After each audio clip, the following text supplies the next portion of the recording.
അയ്യേ നിന്റെ അടുത്ത് അങ്ങനെ പറഞ്ഞു. നീ വെക്ക്, ഞാൻ ചോദിച്ചോളാം വെക്ക്. ശശി വേണ്ട കാലമാടാ.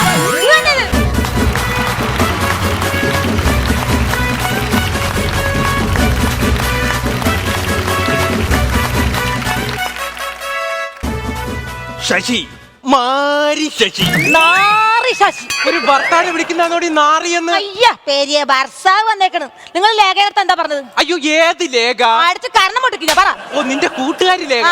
അതെന്തോന്നറിയാമോടി, ഞാൻ ഇന്നലെ ഫോണിന്റെ ബാലൻസ് തീർന്നു പോയി. അപ്പൊ റീചാർജ് ചെയ്യാൻ വേണ്ടി വിളിച്ചതാ. അയ്യോ ബാലൻസ് തീർന്ന ഫോണിൽ നിങ്ങൾ എങ്ങനെ വിളിച്ചു? അപ്പൊ നമ്മുടെ ഫോണിന് എന്തോ കംപ്ലൈന്റ്. അയ്യോ കടയെ കൊടുക്കണം അത്. അയ്യടാ റോൾഡ് ഗോൾഡിന്റെ വരവ് വിട്ട് ഭാര്യയുടെ ഫിഗറും പിടിച്ച് പെണ്ണുങ്ങളെ വളക്കാൻ നടക്കുക കാട്ടുകോഴി. കോഴി കോഴി. എടി നിനക്കറിയാലേ സ്പൈഡർമാൻ സിനിമ കണ്ടപ്പോഴാണ് എനിക്ക് അങ്ങനെ ആയത്. സ്പൈഡർമാൻ നിങ്ങൾ തമ്മിൽ എന്തോന്നാ ബന്ധം? എടി സ്പൈഡർമാനി മറ്റേ ചെലന്തി അടിച്ചപ്പോ അങ്ങനെ ആയി. അതുപോലെ ഞാൻ കൊണ്ട് കൈ വെച്ചു കൊടുത്തപ്പോ എന്തുവാ കോഴിയാ കൊത്തിയത്.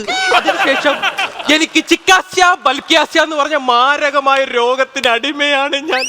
പച്ച മലയാളത്തിൽ പറഞ്ഞാൽ നരമ്പ്. അത് തന്നെ. അത് തന്നെ. നിങ്ങളുടെ ഈ സ്വഭാവം കാരണം എനിക്ക് പുറത്തിറങ്ങി നടക്കാൻ പറ്റില്ല.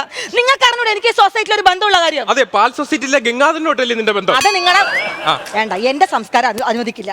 അതല്ല ഞാൻ പറഞ്ഞു, ഈ സമൂഹത്തിൽ എനിക്കൊരു നിലയും വിലയുണ്ടെന്ന്. 10ാം ക്ലാസ് 8 നില പൊട്ടിയവക്ക് നിലയും വിലയും.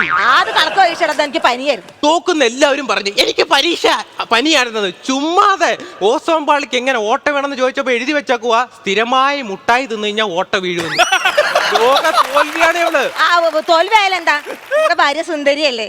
സൗന്ദര്യം വടിഞ്ഞൊഴുകണ കണ്ട എവിടെ അപ്പ എന്നെ പറ്റിച്ച് കെട്ടിച്ചെന്നെയാണ്.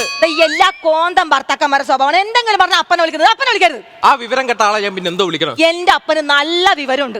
നിങ്ങളെ പോലെയല്ല. എന്റെ അപ്പന് എപ്പോഴും നാട്ടുകാരൊക്കെ പറയും അങ്ങനെ എന്താ ഈ കാര്യമായിട്ട് ആലോചിച്ചിരിക്കുന്നത്. ഒരു ദിവസം അച്ഛൻ കാര്യമായിട്ട് ആലോചിച്ചിരുന്നത് ദൂരേന്നൊരു ദിവ്യ വെളിച്ചം വന്ന് അച്ഛനെയും കൊണ്ട് അങ്ങ് പോയി. ദൈവം കൊണ്ടുപോയതാ. എന്നാലും ട്രെയിൻ പാളത്തിൽ പെടുത്തോണ്ടിരുന്നപ്പോ ട്രെയിൻ അടിച്ചിട്ടല്ല. അച്ഛനെ കളിയാക്കരുത് ഞാൻ പറഞ്ഞു കേട്ടാ. നിങ്ങളെ പോലെ ഒരു കോഴിയുടെ കൂടെ ജീവിച്ച എന്നെ വേണം പറയാൻ. എനിക്ക് മടുത്ത്. എന്നെ മടുത്ത് ചെലവിനായിരുന്നു ഞാൻ നിനക്കിപ്പോ ബാധ്യത. എടി നിനക്ക് അങ്ങനെ ബുദ്ധിമുട്ടാണെങ്കിൽ കൊണ്ട് കളയടി എന്നെ പോലെ ലേഡീസ് ഹോസ്റ്റലിലും.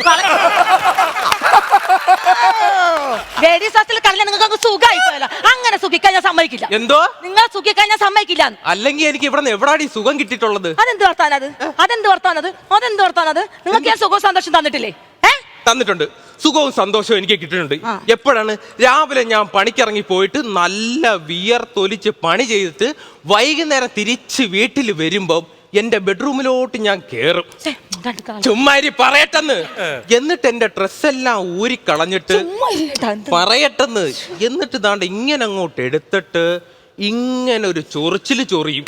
എന്റെ അമ്മോ, അന്നേരം കിട്ടണ സുഖം ബുർജ് ഖലീഫയുടെ മണ്ടെന്ന് തള്ളിയിട്ട ഒരു. അല്ലാതെ ഈ കുടുംബത്തിൽ നിന്ന് എനിക്കൊരു സുഖം കിട്ടിയിട്ടില്ലേ?